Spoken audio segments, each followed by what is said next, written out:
राज्याचे मुख्यमंत्री देवेंद्र फडणवीस आणि उपमुख्यमंत्री अजित पवार यांची मंगळवारी रात्री भेट झाली, एक बैठक झाली। अर्ध्या पाऊण तासाचीच ही बैठक जरी असली तरी या बैठकीचं महत्त्व खूप मोठं आहे, कारण कालावधी तसा आहे। या बैठकीला नेमकी काय काय कारण होती, या बैठकीमध्ये नेमक्या कुठल्या मुद्द्यांवर चर्चा झाली, हा विषय जेव्हा चर्चेला गेला तेव्हा अशी माहिती बाहेर आली सूत्रांकडून मिळालेल्या माहितीनुसार की महत्त्वपूर्ण 3 मुद्दे या बैठकीमध्ये चर्चिले गेले।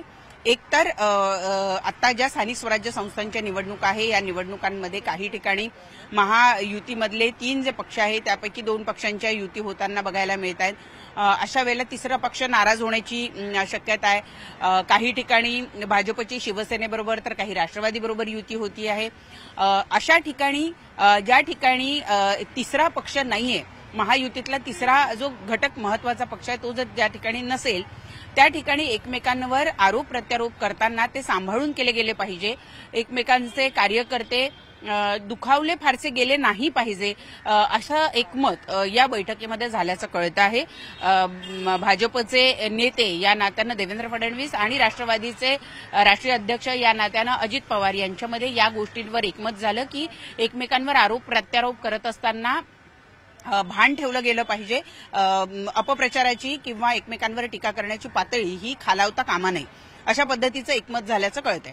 दुसरा मुद्दा होता तो स्थानिक स्वराज्य संस्थांच्या आता ज्या निवडणुका होत आहेत त्यापैकी काही ठिकाणच्या निवडणुकांच्या ज्या ठिकाणी होत आहेत अशा काही ठिकाणच्या ज्या नगरपालिका आहे या नगरपालिकांच्या ठिकाणचे जे काही निधी आहेत ते वळते करण्याचा मुद्दा होता आणि त्यामुळे हा निधी कशा पद्धतीनं दिला जाऊ शकतो किंवा दिला जावा या दृष्टीनं सुद्धा या बैठकीमध्ये चर्चा झाल्याचं कळतंय। तिसरा आणि सगळ्यात महत्वाचा मुद्दा म्हणजे पार्थ पवार यांच्या जमीन घोटाळ्याचं प्रकरण। आता या मुद्द्यावर सुद्धा या 2 नेत्यांमध्ये चर्चा झाल्याचं कळत आहे। सगळ्यात महत्वाचं म्हणजे की बुधवारी सकाळी आपण पत्रकार परिषद घेत असल्याचं अंजली दमानिया सामाजिक कार्यकर्ता यांनी जाहीर केलेलं होतं आणि ही पत्रकार परिषद पार्थ पवार यांच्या जमीन घोटाळ्याच्या संदर्भातली आहे, हे सुद्धा त्यांनी जाहीर केलेलं होतं। आता सामाजिक कार्यकर्त्या अंजली दमानिया यांच्या नावावर राष्ट्रवादीचे एक नेते आणि मंत्री धनंजय मुंडे यांचा राजीनामा घेतल्याची बाब नोंद आहे। आपल्याला सगळ्यांना माहिती की कृषी घोटाळा प्रकरणामध्ये अंजली दमानिया यांनी काही कागदपत्र उघड केलेले होते। संतोष देशमुख हत्याकांड प्रकरणामध्ये आरोपी असलेल्या वाल्मिक कराड जे की धनंजय मुंडे यांचा राईट हँड मानले जातात ते प्रकरण असो, या दोन्ही प्रकरणांमध्ये अंजली दमानिया यांनी जो काही पाठपुरावा केला त्या पाठपुराव्यामुळे धनंजय मुंडे यांना राजीनामा द्यावा लागला। हे प्रकरण अंजली दमानिया यांच्या नावावर असताना आता थेट पार्थ पवार यांचा उल्लेख या संपूर्ण प्रकरणामध्ये होणं ही अत्यंत महत्वाची गोष्ट घडली असती आणि म्हणूनच एकूण जी काही चौकशी नेमण्यात आलेली आहे ती चौकशी असो किंवा एकूण हे जमीन घोटाळ्याचं जे प्रकरण असो या प्रकरणामध्ये नेमकं काय सुरू आहे या प्रकरणावर सुद्धा चर्चा कालच्या या 2 नेत्यांच्या बैठकीमध्ये झाली असं कळतं आहे। सूत्रांनी दिलेल्या माहितीनुसार या विषयावर सुद्धा चर्चा झाल्याची आपल्याला माहिती आहे। आज सकाळी म्हणजे बुधवारी अंजली दमानिया यांनी पत्रकार परिषद घेतली। या पत्रकार परिषदेमध्ये त्यांनी आरोप केलेले आहेत की पालकमंत्री असलेल्या अजित पवार त्याचबरोबर ते उपमुख्यमंत्री सुद्धा आहेत, अशा उपमुख्यमंत्री पद असलेल्या किंवा पालकमंत्री पद असलेल्या व्यक्तींच्या मुलाच्या विरोधातली चौकशी ही निपक्षपातीपणे होईल याच्यावर त्यांना शंका आहे। पालकमंत्री पदाचा राजीनामा अजित पवारांनी द्यावा अशी मागणी सुद्धा त्यांनी केली। त्याचबरोबर त्यांनी काही प्रश्न उपस्थित केले की 99% भागीदारी असलेल्या पार्थ पवार यांचं नाव FIR मध्ये का नोंदवण्यात आलं नाही, असा सुद्धा सवाल त्यांनी उपस्थित केलेला आहे।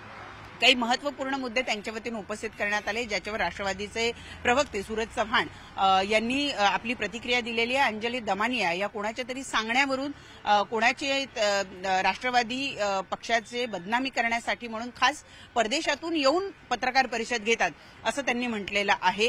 त्याचबरोबर या संपूर्ण प्रकरणामध्ये 1 महिन्याच्या आत अहवाल सादर केला जाईल, जो काही अहवाल असेल तो पत्रकार परिषद घेऊन जाहीर केला जाईल असं सुद्धा त्यांनी सांगितलेलं आहे। त्यामुळे एक प्रकारे अंजली दमानिया यांनी पत्रकार परिषद घेतली, त्यावर राष्ट्रवादीच्या वतीनं उत्तर आलं आणि याच दरम्यान जेव्हा प्रश्न त्यांना विचारण्यात आला की कालच्या भेटीमध्ये उपमुख्यमंत्री आणि मुख्यमंत्री यांची या विषयावर चर्चा झाली का, तर या संदर्भात आपल्याला माहिती नसल्याचं सूरज चव्हाण यांनी म्हटलं.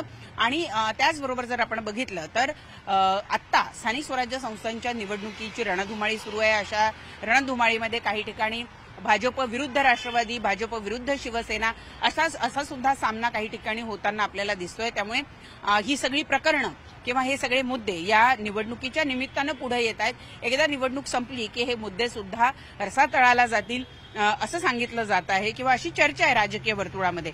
त्यामुळे आता अंजली दमानिया, पार्थ पवार यांच्यावर जे काही आरोप करतायत त्या पार्श्वभूमीवर पुढे काय होईल हे बघणं अत्यंत महत्वाचं ठरतं आहे.